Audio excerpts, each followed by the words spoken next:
가장 핫한 이슈만 쏙쏙 뽑아서 정리했습니다. 오늘의 나이트 포커스입니다. 문재인 대통령이 신년 기자회견을 열고 새해 국정구상을 발표했습니다. 특히 검찰개혁과 관련해 윤석열 총장에게 조직 문화와 수사 관행에 대한 개혁에 앞장서 달라고 주문했습니다. 이상윤 지검장이 보냈다는 조롱 문자에 대해 법무부가 전문을 공개했는데요. 검찰 내통 의혹이 불거지자 오늘 검찰 당시 상황과 문자 내용을 전하면서 반박에 나섰습니다. 김현미 국토교통부 장관이 지역구인 경기도 고양시에서 열린 신년 행사에서 시민을 상대로 부적절한 발언을 해 도마 위에 올랐습니다. 오늘의 나이트 포커스 시작합니다.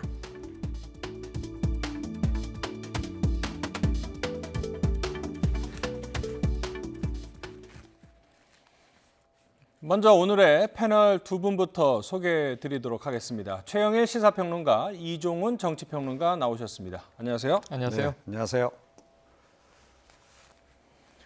네, 신년 기자회견 문재인 대통령이 열었는데요. 한 110분 정도 진행이 됐다고 합니다. 먼저 짧게 한 줄 평부터 좀 부탁드리겠습니다. 네, 저는 3년 세 번째 맞는 이제 신년 기자회견인데 네. 문재인 대통령이 훨씬 더 여유롭고 이 자신감이 넘치는 모습이었다. 임기 후반에 접어들었습니다만 앞으로 국정의 의지는 더 불타오르는 것 같다. 이런 느낌을 받았습니다.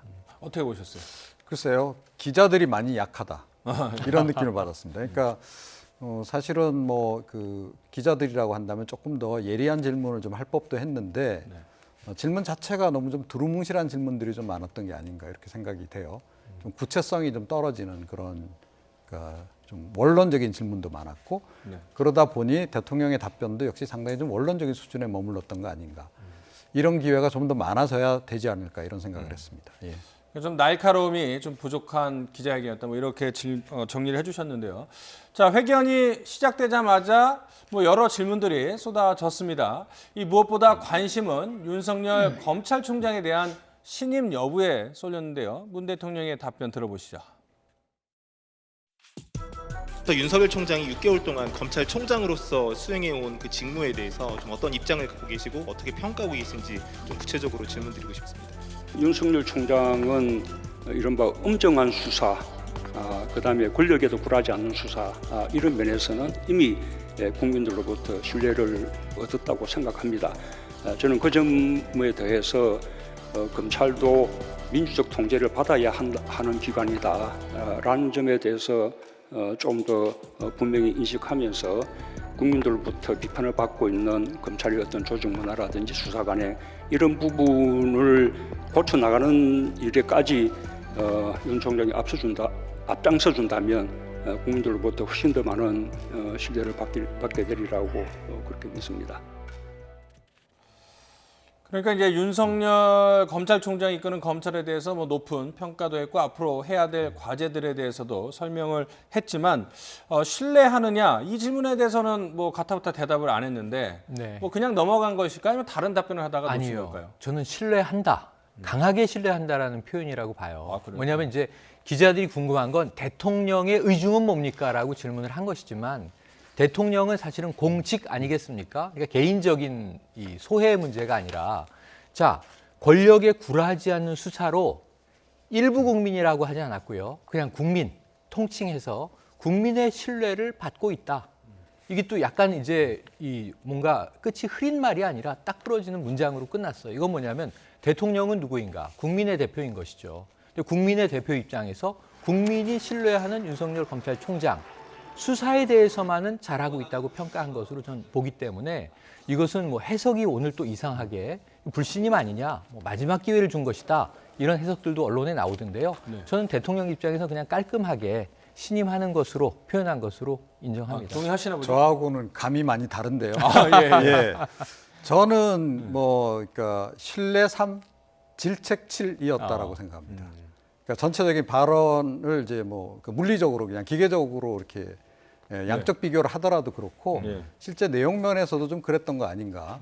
그래서 이 단계에서 징계를 한다거나 이런 정도는 아니지만 당신 잘못했어 라고 오늘은 분명히 좀 이야기했던 자리가 아닌가. 저는 그렇게 좀 생각을 합니다. 네. 분명히 이제 질책한 부분도 있습니다. 뭐 네. 인사권에 대해서 법무부 장관과 대통령에게 했다. 이 점을 강조한 것은 분명하게 질책을 한 것이고요. 또 한 가지 또 지적한 부분이 있죠. 바로 윤석열 총장이 제3의 장소로 인사 명단을 가져와라 이렇게 법무부 측에 요구를 했다. 그러면서요. 이것은 초법적인 권한이다 비판을 했습니다. 그렇다면 과연 지금까지 검찰 인사는 어떻게 논의돼 왔는지 차정윤 앵커가 정리했습니다. 네, 법조계 의견에 따르면요, 이 검찰 인사안에 대한 법무부 장관과 검찰총장의 의견 조율, 만약에 일치가 되지 않으면 밖에서 따로 만나서 담판을 짓는다고 합니다. 역대 정권에서 검찰총장에게 법무부 장관실로 들어와라 한 적은 한 번도 없었다. 이런 발언도 나왔는데요. 인사의 기밀성이 유지돼야 하기 때문에 제3의 장소, 예를 들면 호텔 객실 같은 곳을 잡아놓고 조율한 뒤 확정안을 들고 법무부 장관이 청와대로 들어가서 보고를 한다는 겁니다.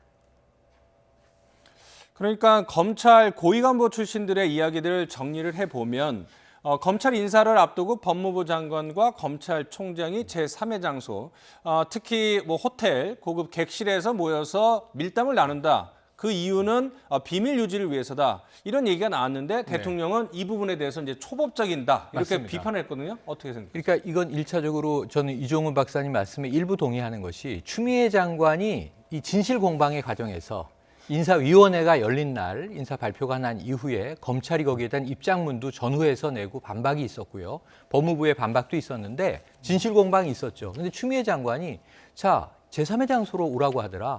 법무부 인사안을 먼저 제출해달라고 하더라. 이런 것은 받아들일 수 없다. 근데 문재인 대통령은 분명히 법무부 장관에게 힘을 실어줬어요. 그리고 지금까지의 관행은 검찰이 요구한 것처럼 해왔을진 모르지만 그것은 비정상적인 것이다. 초법적인 것이다 이렇게 얘기를 했는데 한번 우리가 생각을 해보시자고요. 호텔의 객실은 보안이 안전한데 법무부 장관의 집무실은 보안이 뻥뻥 뚫려 있습니까? 그 말이 안 되는 거잖아요. 법무부 장관이 집무하는 곳이 얼마나 중요한 곳이에요. 그 추미애 장관은 무슨 얘기를 하냐면 자 집무실로 와서 그럼 안을 함께 보면서 의견 나누자고 했다.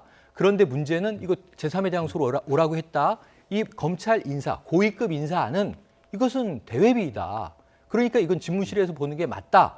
그럼 유권 해석 측면에서 우리가 생각을 해보면 어떤 게 더 상식적입니까? 이 검찰총장하고 법무부 장관이 관계자들이 호텔에서 만나서 인사를 논하면 이게 만약 언론 보도되면 우리가 뭐라고 보도했을까요?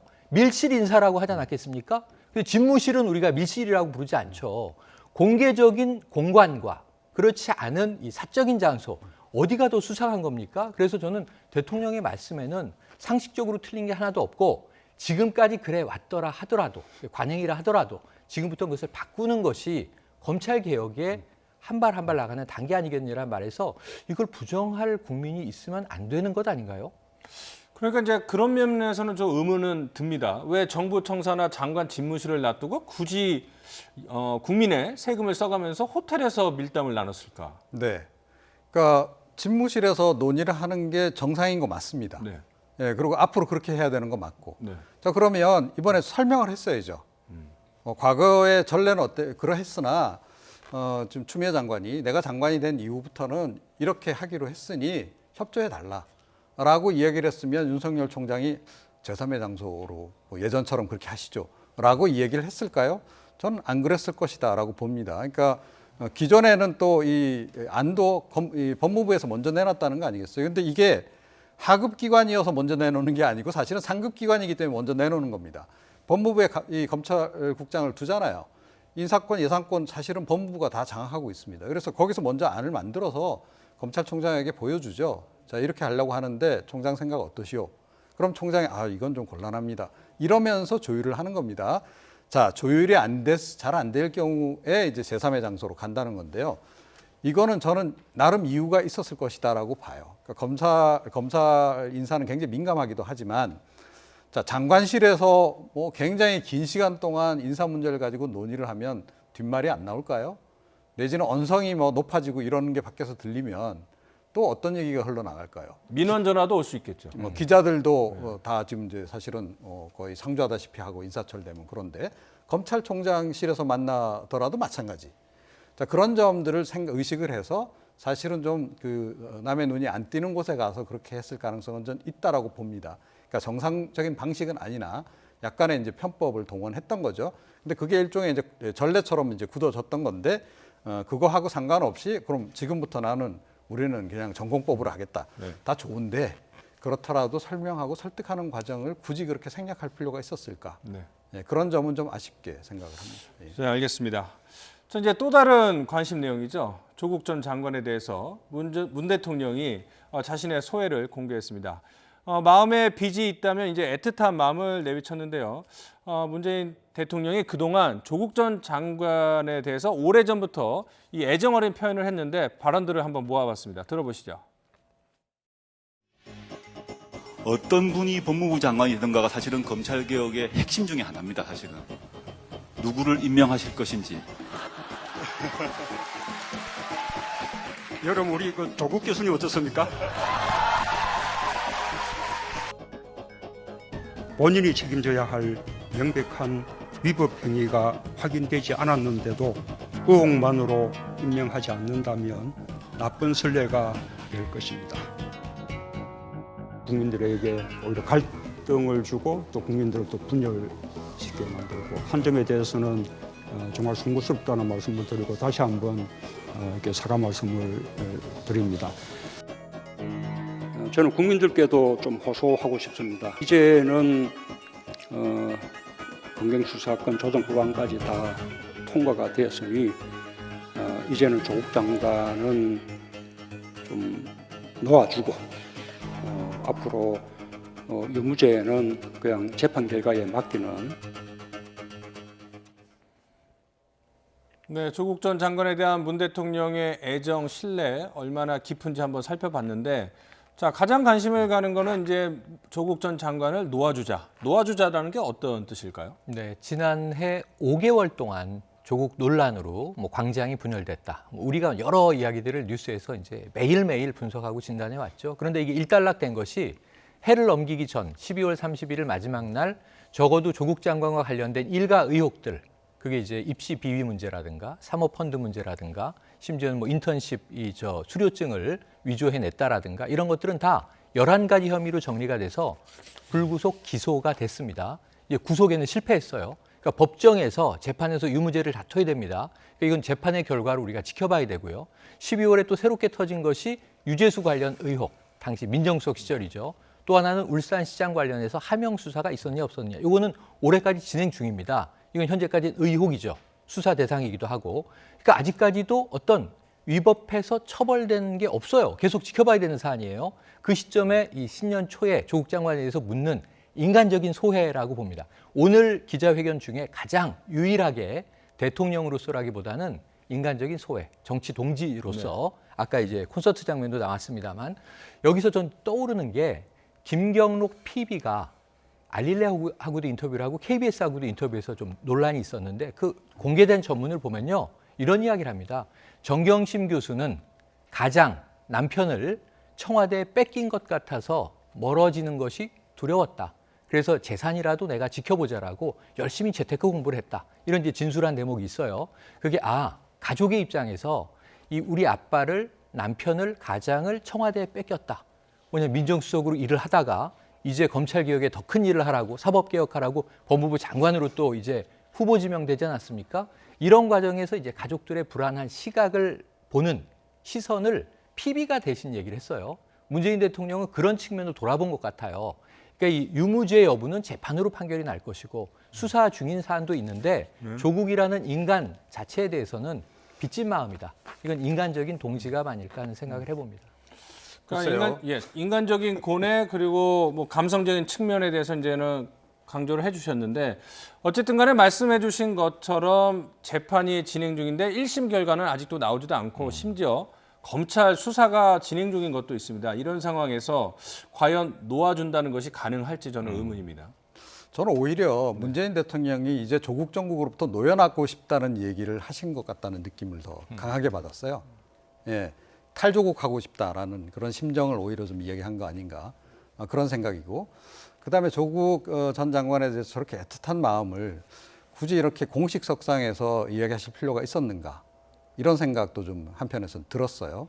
물론 이제 핵심 지지층들 입장에서 또 조국 전 장관을 아끼는 분들의 입장에서는 뭐 굉장히 좋아 보일 수도 있다고 생각은 하는데 그럼에도 불구하고 조국 전 장관이 장관직으로부터 사퇴하게 되는 과정이라든가 그런 과정들이 공적인 사안과 연관지어서 그만둔 게 아니잖아요. 그러니까 사적으로 연관된 여러 가지 의혹, 비리 이런 것들 때문에 그만뒀는데 그것과 관련해서 저렇게 공개석상에서 저렇게 심경을 피력한다. 뭐 개인적으로 뭐 두 분이 뭐 각별한 관계이기 때문에 사적으로 저런 건 대화는 나눌 수 있다라고 생각하지만 그런 점에서 좀 부적절했던 그런 측면이 없잖아 있고 최영일 평론가께서 굉장히 오히려 더 애틋한 평론을 좀 해주셨는데 글쎄요. 일반인들은 상식적으로 조국 전 장관 글쎄요. 뭐 민정수석 또 법무부 장관까지 영전에 영전을 거듭했고 청와대에 있으면서도 왕수석으로 대접받았고 장관으로서도 거의 뭐 부통령급 예우를 받아가면서 장관을 수행했던 거 아닌가요? 그런데 가족들이 불안해한다? 이것도 상식적으로는 좀 납득이 안 가는 대목이다.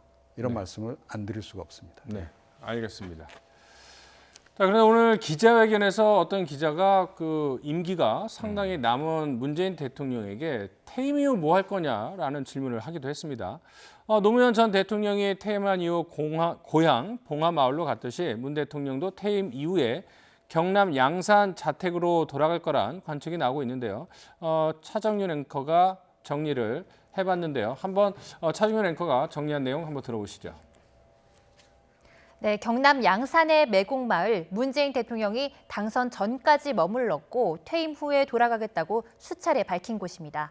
고령의 어르신들이 살고 있는 작은 시골 마을인데요. 문 대통령은 노무현 전 대통령이 퇴임한 이후 지난 2009년에 매곡마을의 주택을 매입했습니다. 정부는 예산안에 대통령 퇴임 후 사저 경호원들의 근무시설 부지를 매입하기 위해 쓸 22억 원을 편성을 했는데요. 문 대통령은 지난 2011년에 펴낸 자서전에서도 세상과 거리를 두고 자신을 유배 보내는 심정으로 시골에서 살 곳을 찾기 위해 고른 곳이다 라면서 이 매곡마을에 대한 애정을 드러내기도 했습니다. 이 나라마다 전직 대통령마다 조금 사안은 다르지만 미국 같은 경우에는 전직 대통령이 퇴임 이후에도 활발하게 활동하는 경우도 있는데 뭐 우리나라는 그렇지 않은 경우도 있고요. 조용히 살고 싶다. 어떤 의미일까요? 그러니까 그 미국 대통령 말씀하셨는데요. 미국 대통령이 여러 유형이 있습니다만 주로 이제 굉장히 고가의 강연을 하면서 전 세계를 도는 경우가 많이 있고요. 또 아주 특이한 분은 이제 카터 대통령 같은 분이 있죠. 이분은 재임 시기에는 굉장히 인기가 없었고 세계 분쟁 속에서 뭐 고충이 많았는데 퇴임 이후에는 오히려 봉사자라든가 평화의 특사 역할을 하면서 상당히 인기가 더 급부상한 분입니다. 네. 최근에 건강 문제 때문에도 상당히 좀 이제 안타까움을 많이 받고 계신데 그런데 문재인 대통령의 유형도 뭔가 이 퇴임 이후에 언론에 등장하지 않으면서 고 노무현 대통령이 생각나는 대목이 야 기분 좋다 이렇게 외치거든요. 이제부터 평범한 일개 시민으로 돌아갑니다. 이런 얘기를 하셨는데 문재인 대통령도 시민으로 돌아가되 전직 대통령으로서의 스포트라이트를 받고 싶지 않은 평범한 삶을 이제는 공인으로서의 삶을 내려놓고 그야말로 자연인으로서 야인으로서 좀 이제 편안한 노후를 보내고 싶다는 평범한 소회가 아닐까 하는 생각을 해봅니다. 네.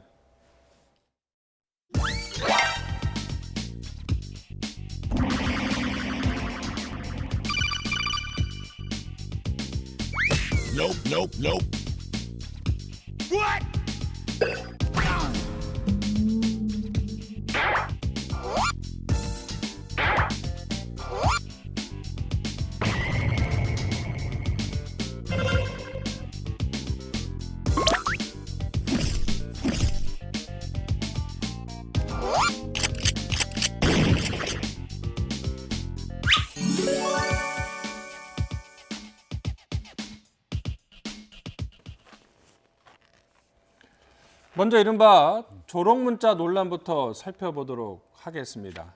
이 법무부가 관여를 했고요. 이 두 사람 간의 개인 간의 문자 메시지도 공개를 언론에 했고요. 또 문자를 받은 당사자는 말을 아끼다가 언론 인터뷰를 통해서 불쾌감을 감추지 않기도 했습니다. 과연 어떤 일이 있었는지 조금씩 시간이 지나면서 그 실체가 드러나고 있는데요. 정리를 해보도록 하겠습니다. 당사자는 두 명이죠.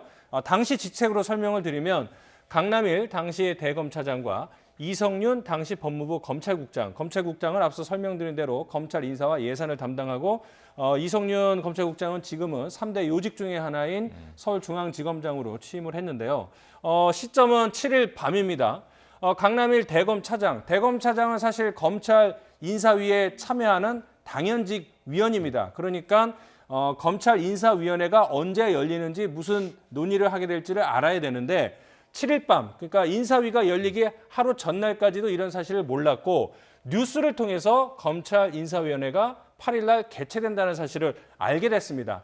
아마 당사자 입장에서는 황당할 수밖에 없겠죠. 그래서 검찰 인사를 담당하는 법무부 검찰국장 이성윤 국장에게 전화를 겁니다. 하지만 전화를 받지 않자 문자를 보내게 된 거죠.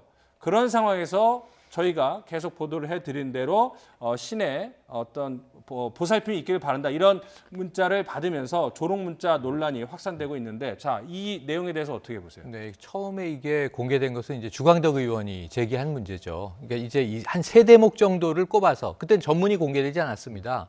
마지막에는 이제 뭐 주님의 평화가 함께 하시길 하면서 처음에 조롱으로 시작을 했고 이 내용도 그런 내용이다. 그래서 이제 굉장히 비판적으로 이걸 공개하는 바람에 논란이 일었던 것인데 법무부가 전문을 다시 공개했잖아요.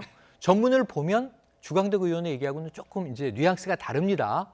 굉장히 평범한 연말 연초에 어쩌면 이 안부와 감사의 인사로 보여집니다. 근데 여기에 대해서 그게 어느 시점에 왜 보내졌는지를 보니까 또 이상해진 겁니다. 인사자료 달라. 내일 갑자기 인사위원회가 열리는 거 뒤늦게 지금 알았다. 왜 통보를 안 해줬느냐. 인사자료를 봐야 이 회의에 들어갈 거 아니냐. 그런데 아까 말씀하신 대로 전화 안 받고 문자 메시지를 보냈더니 밤늦게 심야에 아까 이제 그 문제의 문자가 왔다는 거죠. 그렇다면 이걸 어떤 맥락으로 해석할 것인가 이 문제가 있고 법무부는 대응 차원에서 전문을 다 문자 전문을 공개했는데 여기에 대해서 또 한 가지 이제 의혹이 추가가 됐죠. 이성윤 중앙지검장이 직접 그것은 윗분에게 내가 이런 내용이었습니다라고 보고한 것이 공개된 것이다. 그럼 윗선이 누구냐? 김호수 법무부 차관이냐? 추미애 법무부 장관이냐? 지금 여기까지 논란이 이제 번져 있는 상황이에요.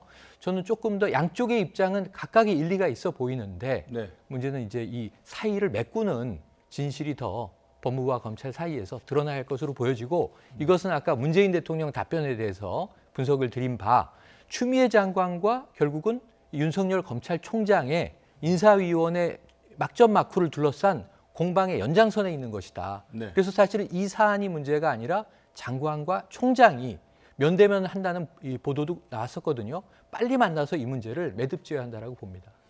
그러니까 일요일 날 자유한국당 소속의 주광덕 의원이 이성윤 당시 검찰국장이 약을 올리고 조롱하는 문자를 보냈다라고 하면서 문제가 시작이 됐고 다음 날인 월요일 날 법무부가 두 사람이 주고받은 문자 내용을 공개를 했는데 그리고 화요일 날 당시에 어떤 일이 일어났는지 조금씩 밝혀지고 있는데 최영일 평론가님께서 말씀하신 대로 조금 더 상황을 지켜봐야 될 것 같지만 일단은 7일 밤 뉴스로 검찰 인사위원회가 개최된 것을 파악을 했고 그다음에 전화를 안 받으니까 문자로 인사위 개최가 열리느냐 어떤 내용을 논의할 것인가 문자로 이제 문의를 했죠. 그랬더니 자정 넘어서 답변이 온 것이 평화와 휴식이 있는 복된 시간이 되시길 그래서 약간 좀 생뚱맞은 대답이 왔죠.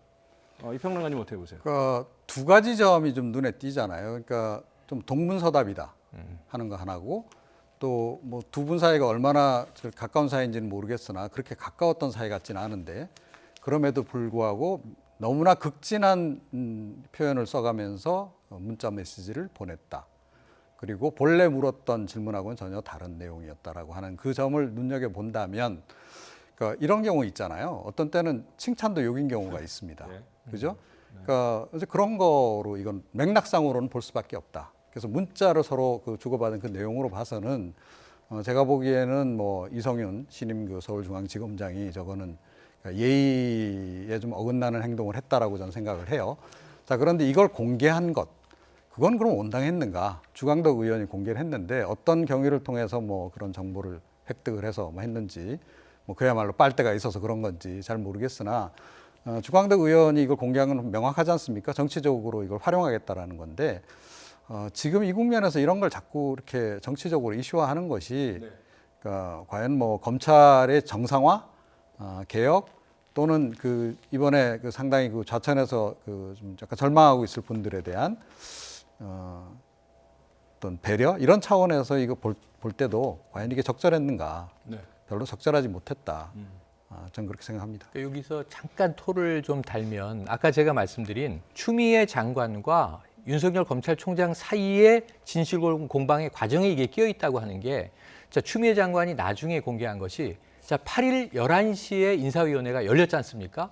그리고 그날 저녁 7시 반에 전격적으로 인사가 발표가 됩니다. 그날 안 나는 줄 알았는데. 자, 그런데 추 장관이 나중에 한 이야기가 뭐냐면 아까 제3의 장소 얘기도 나왔지만 자, 전날 1시간여 통화를 했고 30분 전에 법무부로 와달라고 했는데 요식행위라고 판단해서 안 갔다. 이게 검찰 측의 대답이었고요. 그럼 위원회가 끝난 이후에도 7시 반에 발표했는데 오후 시간이 인사위원회 후에 논의할 시간이 있었단 말이에요. 그럼 그때 만약 검찰총장이 법무부 장관 만나서 이 인사에 이런 부분은 내가 받아들이겠으나 이런 부분은 못 받아들입니다. 이런 인물은 교체하지 말아주십시오라는 이야기를 했더라면 그냥 이것을 묵살하고 진행했을까? 일부 총장의 의견이 반영됐을까? 이건 이미 돌아갈 수 없는 시간이 돼버렸잖아요. 네. 그런 접촉 시도를 했더라면 어땠을까 하는 이제 궁금증을 하나 던져보는 거예요. 그 와중에 대검차장과 법무부 검찰국장 간의 야간에 오간 문자예요, 이게. 그러니까 이 문자가 두 사람의 관계가 아니라 상급지 않은 하는 법무부 장관이고 이성윤 당시 이 검찰국장 입장에서는 지금 대검차장 입장에서는 그 상관이 누구냐면 검찰총장이니까 대리전의 양상이란 말이에요. 그러니까 이 수장들이 지금 빨리 이 진실을 풀어야 이들이 오간 문자 사이에 무엇이 숨어 있는지를 확인할 수 있지. 네. 지금 이것만 들여다봐서는 답이 없고 말씀하신 대로 정치적으로 여러 가지로 재해석되면서 악용될 뿐이다라는 말씀을 드리고 싶습니다. 자, 그럼 뭐 여기서 인터넷 댓글 한번 살펴보도록 하겠습니다. 동문서답형 심야 문자라니 뭐 사람 바보 취급하는데 도가 텄네 이렇게 비판적인 의견도 있었고요. 아마 그 문자를 받은 그분이 이제 열받아서 주광덕 의원에게 일러 바친 거네 뭐 이렇게 얘기를 했고 완곡한 거절의 의미로 답신을 한 것 같다 뭐 이런 얘기도 나오고 있습니다. 자, 여기서 그러면 또 다른 검찰 문제 한번 살펴보도록 할 텐데요. 자, 김웅 부장검사가 사직서를 내서 검찰에서 이제 물러나게 됐습니다. 이 김웅 부장검사를 잠시 설명을 드리면 검경 수사권 조정안과 관련해서 검찰의 입장을 많이 다루고 연구한 그런 인물이고 또 검사 내전이라는 검사들의 일상생활 업무에 대해서 책을 쓴 인물이기도 한데 이번 검경 수사권 조정안이 국회에서 통과가 되니까 검경 수사권 조정안은 거대한 사기극이다 이런 글을 일갈하면서 물러나게 됐습니다.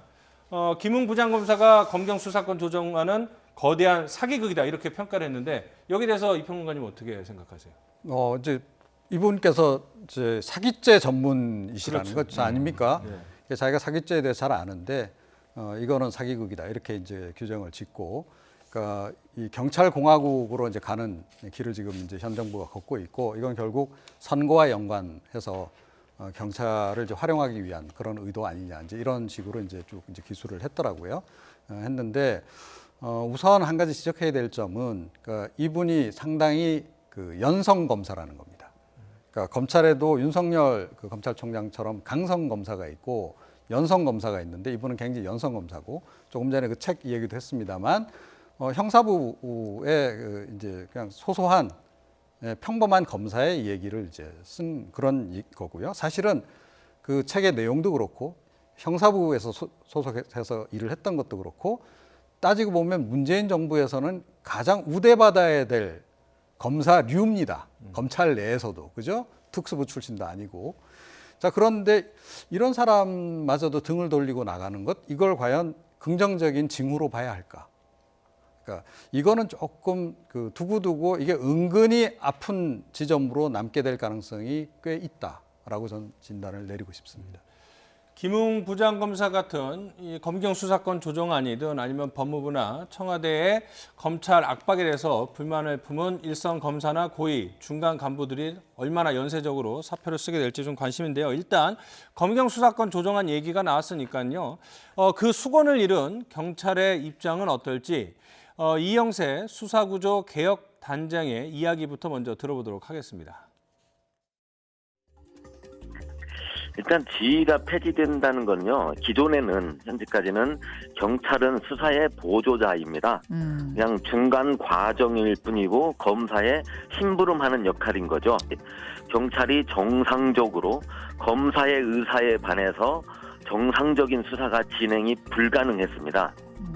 근데 이것이 이제 지휘권이 폐지되면 경찰이 보조자, 심부름꾼에서 수사의 주체가 되는 것이죠. 그래도 완전하진 않지만 일단은 정상적인 수사 진행이 가능한 그런 구조로 바뀌는 겁니다.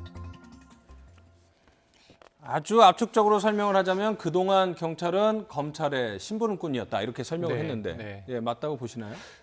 그렇죠. 왜냐하면은 검경수사권 조정안의 핵심을 한마디로 표현한다면 검경의 관계는 그동안 수직적이었다. 앞으로는 수평적이 될 것이다라는 거거든요. 우리가 이게 조직 파괴에서 제일 중요한 대목인데 수평적인 관계는 파트너십으로 검경이 앞으로 가는 겁니다. 수직적인 관계는 뭐 주종 관계라고 우리가 표현을 하는 거죠. 그러니까 종이라고 표현을 하든 뭐 아랫사람이라고 표현하든 또는 하부 조직이라고 표현하든 심부름꾼이라는 표현으로 바꿨을 뿐이지 크진 않은데 문제는 저 심부름꾼이 오늘 핵심은 아니에요. 인터뷰가 굉장히 긴데 저 이형세라고 하는 분이 경찰청의 수사구조개혁단장이거든요. 그래서 많은 내용들이 검경수사권 조정이 이루어진 이후에 경찰도 바뀔 부분이 있다. 검찰도 당연히 바뀌어야 할 부분이 있다. 수직구조가 수평구조가 됐을 때 우리 경찰은 어떻게 할 것인가를 준비하는 주축인물인 거예요. 그래서 이제 만약에 이 경찰이 수사 종결권을 가지고 검찰에 이것을 넘겼을 때 기소 불기소 의견에 대해서 검찰이 어떻게 개입할 수 있는 보조장치가 있는지 삼중장치가 돼 있다. 그 염려 안 해도 된다. 경찰 마음대로 못한다. 이 설명을 굉장히 세세하게 합니다. 그런 면에서는 저 인터뷰 내용은 굉장히 오늘 유익한 면이 있고요. 한 가지 그걸 줄이면 어쨌든 수직관계가 수평관계가 됐을 때 문제점들을 검찰, 경찰 모두 보완하기 위한 노력을 해야 되는데 지금 화난다고 옷 벗고 나갈 때가 아니라는 거죠. 지금 변화된 과정에 있어서 국민들에게 더 많은 이익이 돌아가도록 전문가일수록 노력을 해줘야 되는데 검찰은 뺏겼다. 경찰은 얻었다. 이게 무슨 국민이 보기에 승패 게임이 아니고 더 민생을 강화하기 위한 서비스가, 이 치안 서비스가 강화되는 조치여야만 한다. 그것을 이루어 주셔야 할 분들이 자꾸 뭐랄까요? 이 권력 투쟁하는 것처럼 비치면 국민들이 불안하다. 이런 말씀을 꼭 드리고 싶습니다. 그러니까 검찰의 막강한 권한 가운데 일부를 경찰한테 나눠줬다고 화나서 옷 벗을 때냐 뭐 이런 지적을 해주셨는데 어쨌든 이런 반발성 사표가 추가적인 중간 간부급 사태로 이어질지 주목이 되고 있습니다. 과거는 어떤 사례가 있었는지 차정윤 앵커가 정리했습니다. 검경 수사권 조정안의 국회 통과와 검찰 직제 개편안에 따른 후폭풍이 거셉니다. 조직 개편으로 폐지가 결정된 서울중앙지검 조세범죄조사부의 김종호 부장검사가 사의를 밝혔는데요. 김 부장검사는 검찰 내부 통신망에 남은 인생 검찰을 응원하면서 살겠다라면서 짧게 사직 인사를 남겼습니다. 김 부장검사, 그동안 조국 전 장관 일가가 투자한 사모펀드 연루 의혹을 받는 상상인 그룹 관련 수사를 이끌어왔습니다. 이명박 전 대통령의 사위인 주연범 한국타이어 대표를 횡령죄로 구속 기소하기도 했는데요. 검찰 인사와 개혁 법안에 대한 항의성 사직이 본격화하는 것 아니냐는 분석입니다. 사실 검찰의 반발성 줄사표는 하루아침의 일이 아닙니다. MB정부 시절 경찰이 독자적으로 수사를 시작할 수 있도록 하는 형사소송법 개정안이 국회를 통과하자 검찰 초유의 검란이 일어났습니다. 대검 수뇌부 전원이 사의를 표명했는데 당시 김준규 검찰총장은 사표를 반려하고 사태에 책임을 진다며 임기 40여일을 앞두고 스스로 물러났습니다. 약속은 지켜져야 되는 것이고 일단 합의가 이루어졌으면은 그대로 이행되어야 하는 겁니다. 임기가 얼마 남지도 않았는데 총장직에서 사퇴를 할 수밖에 없는 상황에 대해 여기 앉아 있는 후배들에게 민망스럽습니다. 네, 그 후로 7년 뒤 지난해에는 검경 수사권 조정안이 패스트트랙에 지정이 됐죠. 사표는 내지 않았지만 당시 문무일 검찰총장은 기자간담회를 열고 100분 동안 작심 발언을 쏟아냈습니다. 경찰의 1차 수사 개시와 종결권을 주는 건 민주주의 원칙에 부합하지 않는다면서 정면으로 비판했습니다. 신속 처리 법안으로 지정된 법안들은 형사사법 체계의 민주적 원칙에 부합하지 않고 국민의 기본권 보호에 빈틈이 생길 우려가 있다는 점을 간곡히 호소드리고자 하여서 이 자리를 마련하였습니다. 검경 수사권 조정 법안이 통과된 이후 현직 검사 3명이 사임 의사를 전한 가운데 윤석열 총장은 검사의 본질적 권한과 책무가 뭔지 생각하자고 후배들에게 당부했습니다. 설 명절을 앞두고 다음 주쯤 중간 간부에 대한 인사 가능성이 거론되고 있는데요.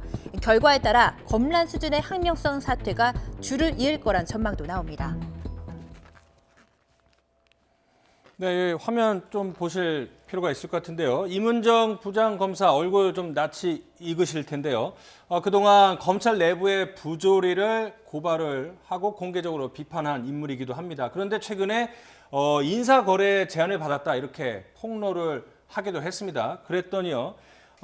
연수원 동기인 정유미 부장검사 그 인사거래 제안을 받았다고 했던 그 자리에 함께 있었던 연수원 동기 부장검사가 의도적인 왜곡이다. 사실관계에 어긋나는 주장을 자꾸 하지 마라. 이렇게 반박하는 그런 글을 올렸다고 하는데 이 주장에 대해서는 이 두 사람 아니면 이문정 부장검사의 잇따른 폭로 여기에 대한 반박 어떻게 보십니까? 글쎄요. 근데 그 인사와 관련한 부분은 사실은 이게 거래로 비춰질 수도 있고 네. 아닐 수도 있는 부분이 상당히 많아요, 사실은. 네. 그러니까 그렇다고 해서 그러니까 인사와 관련해서 전혀 그 당사자하고 그럼 이야기도 하지 않고 일방적으로 뭐 그렇게 하는 것도 사실은 이게 또 온당하냐?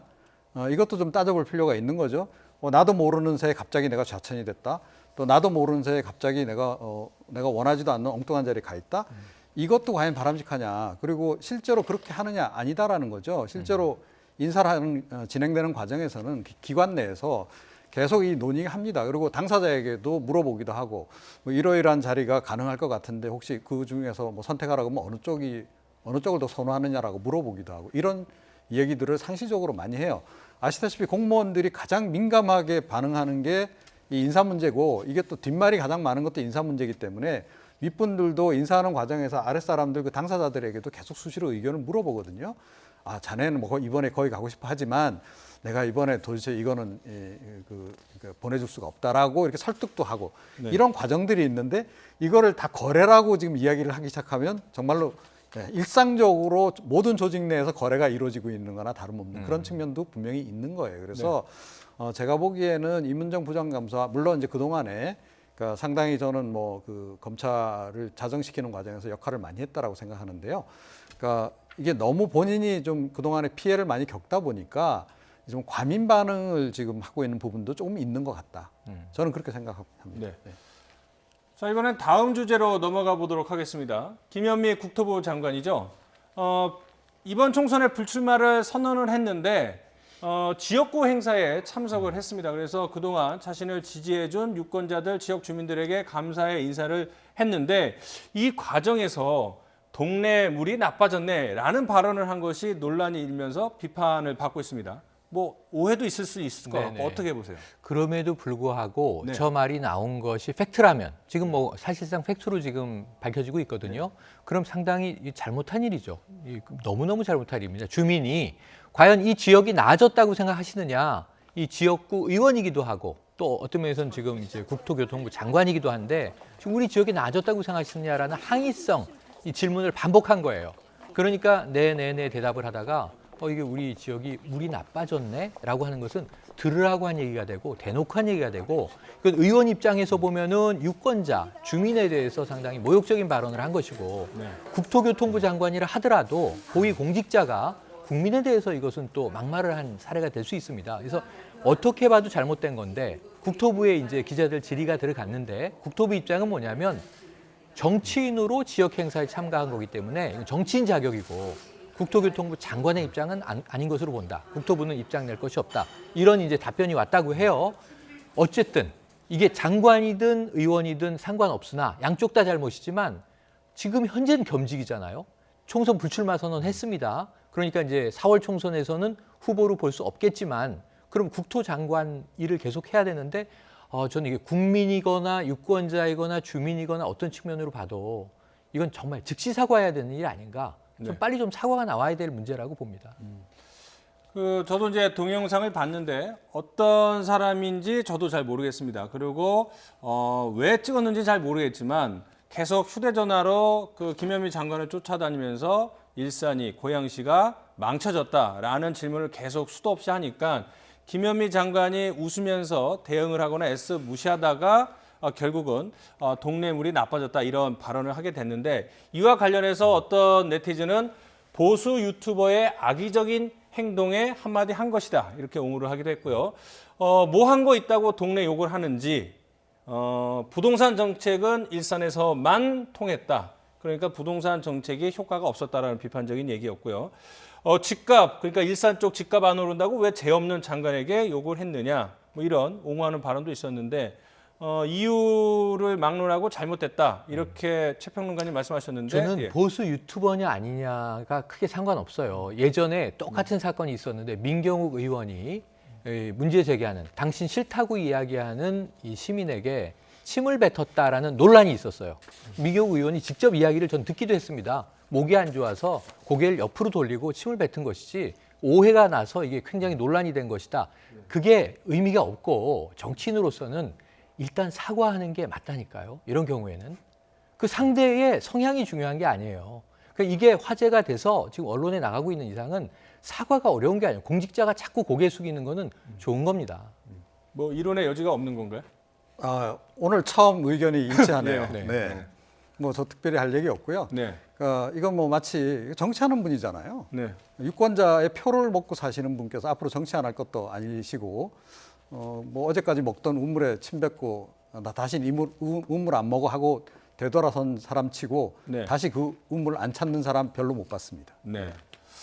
알겠습니다. 뭐 두 분이 또 모처럼 의견을 같이 하시니까 다음 주제로 한번 넘어가 보도록 하겠습니다. 뭐 김현미 장관이 뭐 공식 입장 같은 걸 낼 법도 한데 아직 뭐 입장은 안 나왔습니다. 다음에는 저에게 충격을 주고 있는 사건 이야기 해보도록 할 텐데요. 이국종 아주대 권역외상센터장이 아주대 의료원장으로부터 욕설 등 폭언을 당하는 녹음 파일이 일부 언론을 통해서 공개가 돼서 논란이 되고 있죠. 일단 이 사건을 이해하기 위해서는 지난 국정감사장에서 참고인으로 출석했던 이국종 교수의 발언을 한번 살펴볼 필요가 있는데요. 일단 들어보시겠습니다. 보시면 여기까지인가 보다 이런 생각이 많이 들고 있습니다. 중증 외상 환자의 생명을 살리는 건 국가적으로도 굉장히 중요한 기간이니까 그걸 잘 실행해야 되는 일선 의료기관에서 그런 것들이 잘 핵심 가치를 이행하지 못하고 있는 것에 대해서 처음엔 그래도 어떻게든지 해보려고 노력을 많이 여태까지 해왔었는데 요즘엔 여기까지가 한국 사회에서 할 수 있는 한계라고 생각을 많이 하고 있습니다. 네, 녹취 파일 대신에 이제 저희가 정리를 했는데 뭐 때려쳐 이 XX야 꺼져 인간 같지도 않은 XX 말이야 이렇게 뭐 육두문자를 썼는데 이 발언을 한 것이 바로 아주대 의료원장인데요. 뭐 지금 평가를 보니까는 터질 게 터졌다 뭐 이런 얘기가 나오더군요. 네, 맞습니다. 이제 이러한 이제 우리가 흔히 갑질이라고도 이야기를 하는데 어쨌든 상급자가 하급자에게 아주대 의료원장이 지금 권역별 이 응급의료센터장에게 한 말인데 분명히 이국종 교수가 뭐 하급자죠. 그런데 이제 여기서 이국종 교수는 힘없이 한마디 합니다. 그런 거 아닙니다. 이렇게 이제 항변을 하는데 자, 뭐 아주 강하게 지금 질타가 나오고 있어요. 그럼 왜 이런 일이 벌어졌느냐? 또 아까 이제 우리 김현미 장관 얘기도 했지만 이게 설사 갈등이 있다 하더라도 상하관계에서 조직을 이끌어가는 방식이 다를 수 있죠. 역할이 다를 수도 있고. 그런데 이렇게 뭐 꼭 유명인이어서가 아니라 누구에게라도 저런 XX야 뭐 꺼져 이런 욕을 하는 것은 네. 정말 좀 이건 아니다. 이게 갑질이다라고 이제 먼저 규정을 하고 싶고요. 근데 우리가 궁금한 건 왜 이런 사안이 벌어졌냐. 첫 번째, 자, 이 응급의료센터에 병상이 100개가 배정돼 있다고 해요. 그런데 이제 1000개가 넘는 병상이 아주대 의료원에 있는데 자, 병상이 있음에도 불구하고 환자를 수용하지 못한다라는 게 이국종 교수의 항변이에요. 기자가 물었어요. 병상이 모자라서 그런가요? 아니다. 병상은 있다. 근데 의료원이 배정해 주지 않는다. 그래서 지금 베드가 없어서 환자가 못 들어가고 있다. 그럼 왜 그랬을까? 이 남는 베드가 있는데 왜 이 응급의료센터 쪽으로 지원해 주지 않았을까? 이것은 분명히 예산의 문제와 관련돼 있다는 거예요. 네. 응급외상 이 의료센터는 환자 하나를 받을 때마다 의료원의 입장에서는 손해를 보는 장사라는 겁니다. 그러니까 이게 지금 우리가 공공복지라고 얘기하고 응급의료는 생명을 구하는 일이다. 이국종 교수 말 중에 중요한 게 있어요. 얼마나 돈을 많이 내는 환자를 먼저 치료하느냐가 아니라 얼마나 아픈가 정도에 따라서 환자를 치료해야 한다. 이게 정상이라고 생각하거든요. 그래서 이제 닥터 헬기까지 도입을 했는데 닥터 헬기도 소음 때문에 민원은 의료원으로 들어오는데 이 닥터 헬기 취향식의 행사는 경기도가 주최했다는 거예요. 여기서도 원장이 문제 제기를 했다. 불만을 토로했다라는 또 전원이 보도되고 있어요. 그럼 닥터 헬기 운영, 베드 운영 여러 가지 있어서 이국정 교수는 의료원 입장에서는 돈 안 되는 일만 벌이는 사람. 본인은 유명할지 모르지만 본인은 생명을 중시하는 의사로 유명해졌을지 모르지만 여기 예산에는 하나도 도움이 안 돼. 그러니까 내부 조직 내부에 갈등이 있는 것으로 지금 분석이 되고 있습니다. 이 문제를 해결하지 않는 한 이국종 교수의 저 외로운 투쟁은 끝나지 않을 것 같다. 이런 생각이 듭니다. 자, 이국정 교수와 이 병원 윗선 갈등이 격화된 원인을 한번 살펴볼 필요가 있는데요. 차정윤 앵커가 정리를 했습니다. 네, 이국종 교수와 유희석 아주대 의료원장 두 사람의 갈등의 원인은 닥터 헬기인 것으로 보입니다. 24시간 운영되는 닥터 헬기에 대한 주민들의 소음 민원이 들어오면서 병원 수뇌부와 이 교수의 갈등은 더 깊어졌다고 하는데요. 아주대병원은 최근 사업 반납까지 검토했다고 합니다. 또 이 교수가 일하는 경기 남부권 외상센터에는 고질적인 인력난을 겪고 있는데요. 간호 인력 증원을 둘러싸고 이 교수와 병원 지휘부가 갈등을 빚었다고 합니다. 또 이 교수는 병원에서 환자를 받을 병상을 배정해주지 않는다고 언론 인터뷰를 통해 호소하기도 했습니다. 네, 이국종 교수가 이제 해군 함정을 타고 2개월 정도 바다로 나갔는데 돌아와서 다시 본연의 자리로 와서 많은 외상 환자들을 보살피는 데 다시 한번 앞서주기를 기대를 해보고 아주대 병원도 문제가 있다면 좀 해결을 해주셨으면 좋겠습니다. 다음에는 이제 다음 주제, 마지막 주제 살펴볼 텐데요. 주혜지 수학 강사라고 고등학생, 대학 수능 준비하는 수험생들에게는 매우 유명한 수학 강사가 있는데 최근에 관련 발언을 했는데 이른바 공부 못하는 학생들을 비하하거나 특정 직업군을 비하하는 그런 발언을 해서 하루 종일 인터넷 실검 1위에 올랐는데요. 어떤 발언이 논란이 됐는지 한번 들어보시죠. 솔직히 얘기해서 가영 7등급은 공부 안 한 거잖아요. 이러면 안 되나요? 전 솔직히 그렇게 생각해요. 노력했으면 3점짜리 다 맞추면 7등급은 아니거든요. 3점짜리 다 맞춰도 5, 6은 가는데 7등급 나왔다는 건 3점짜리 틀렸다는 거지. 안 한 거지. 그렇게 할 거면은 징 용접 배워가지고 저 호주 가야 돼. 돈 많이 줘. 네, 마지막 이제 해맑게 웃긴 했는데 수험생들 공부 열심히 하라고 자극하는 발언인 것 같지만은 어쨌든 간에 공부를 열심히 안 하는 사람 그리고 특정 직업군을 아주 노골적으로 비하했으니 그 인식에는 무언가 자리 잡고 있는 것 같아요. 아, 그렇죠. 예. 그러니까 어쩌면 저 직종에 종사하는 분들은 저런 생각을 가질 수도 있다라는 생각이 들긴 해요.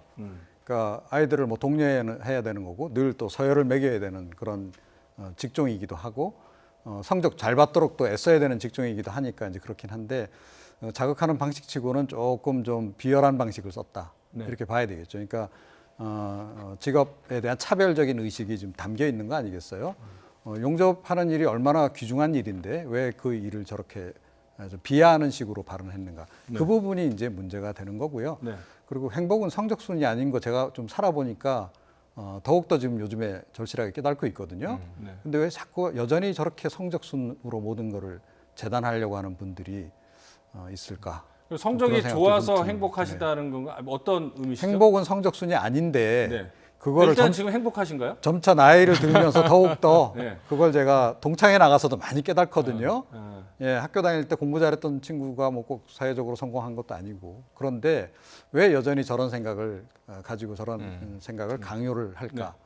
그 점에 대해서 조금 유감스럽게 생각합니다. 아주 오래전 영화긴 하지만은 행복은 성적순이 아니다 맞아요, 이런 맞아요. 얘기도 했는데 꼭 비단 이것뿐만 아니라 인터넷 영상이나 유튜버를 통해서 네. 이렇게 조작을 하거나 좀 강경한 발언, 좀 네. 자극적인 발언들에서 좀 관심을 끌려는 그런 예, 예. 추세가 좀 있는 것 같아요. 관심을 끌려는 것도 있고 지금 인강이지 않습니까? 인터넷 강의의 유명 스타 강사인데 그러니까 더 세게 이야기를 해야 되는 거예요. 이것도 일종의 이 인강 강사끼리 경쟁인데 저는 저 말은 살짝 뒤집으면 매우 훌륭한 말이 될 수도 있었어요.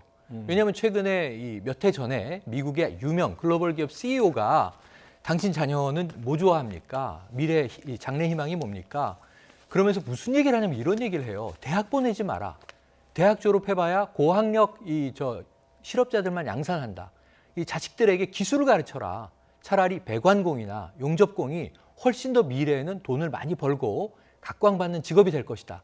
지금 선진국은 이런 발상이거든요. 대학을 왜 억지로 보내지? 공부가 적성에 안 맞는데 차라리 뭔가 잘하는 크리에이티브한 거를 가르쳐서 이 미래에 더 돋보일 수 있는 사람이 될 수 있는데 스티브 잡스가 대학교 나오지 않았잖아. 중퇴했거든요. 그러니까 이게 지금 일반적으로 이 트렌드예요. 그런데 지금 저 말의 맥락은 왜 잘못됐냐면 대학을 가는 게 좋은 건데 공부를 못하면 기술을 배우는 건 마치 더 열등한 것처럼 표현됐고 그 뉘앙스가 들리기 때문에 문제인 거잖아요. 네. 근데 저는 저 주모 강사의 개인만이 아니라 네. 저런 인식을 가지고 있는 어쩌면 관행이 사회에 배태돼 있는 우리 사회의 입시 우선 학부모의 의식 구조도 바뀌어야 된다고 생각하고 저 말을 하면 바로 비난이 날라와야 되는데 그래 하고 듣는 사람들도 있을 수 있다는 점에서는 함께 좀 반성하자 이런 얘기를 드리고 싶습니다. 그러니까 이제 김대중 전 대통령 때 뭐 대학을 안 나와도 네. 자기 전문 분야를 하는 신지식인이라고 신지식인이 있죠. 있었는데 한 20, 30년 지났는데 아직까지도 우리 사회는 크게 뭐 변한 것이 없나 이런 생각도 듭니다. 최영일 시사평론가, 이종훈 정치평론가 두 분과 함께했습니다. 고맙습니다. 고맙습니다.